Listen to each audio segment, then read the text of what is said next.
I think most of you all know what this is. This is a bypass wire, and what it does is allows a different feed to go to the fuel pump, and it works and saves a bunch of money for people if they want it done that way.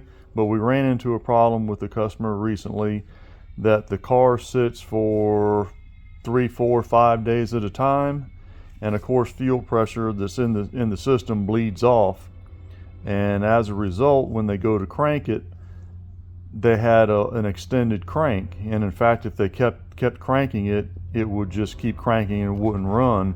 And what we found out is when you have it hooked up this way, fuse tap in there, fuse tap coming back to the fuel pump fuse. Well, when it's hooked up this way, you do not have power to the fuel pump when you're in the crank position. You have it when the key is on in the run position, not the crank position. So if you have an extended crank with this wire being installed, all you have to do is turn the ignition on for about 5 seconds and then crank it. It'll crank up fine every time, as long as you don't have a fuel pump problem. But this is an elderly couple, and they couldn't quite understand what we wanted them to do to save them some money. So I went ahead and restored this thing back the way it's supposed to be, went inside of it, changed out the fuel pump relay, and now it's back cranking up just like it's supposed to.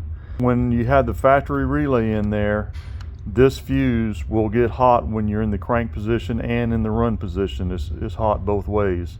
So it gives a little bit quicker response from the fuel pump and a little bit quicker starts because of it.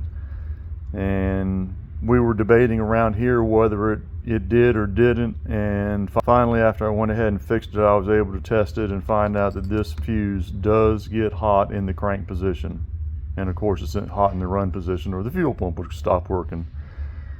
And one other little tidbit, most of the time when the internal fuel pump relay fails, it's because the fuel pump is on its way out or it's already been replaced. In fact, 95% of the time, whenever I've had to go in there and either put this jumper wire in or replace the internal relay, it's always after the fuel pump's been replaced, so I've never really had to worry about that too much. On this particular one, I actually changed the fuel pump for them, I think 2 weeks ago, and installed that jumper wire to save them some money.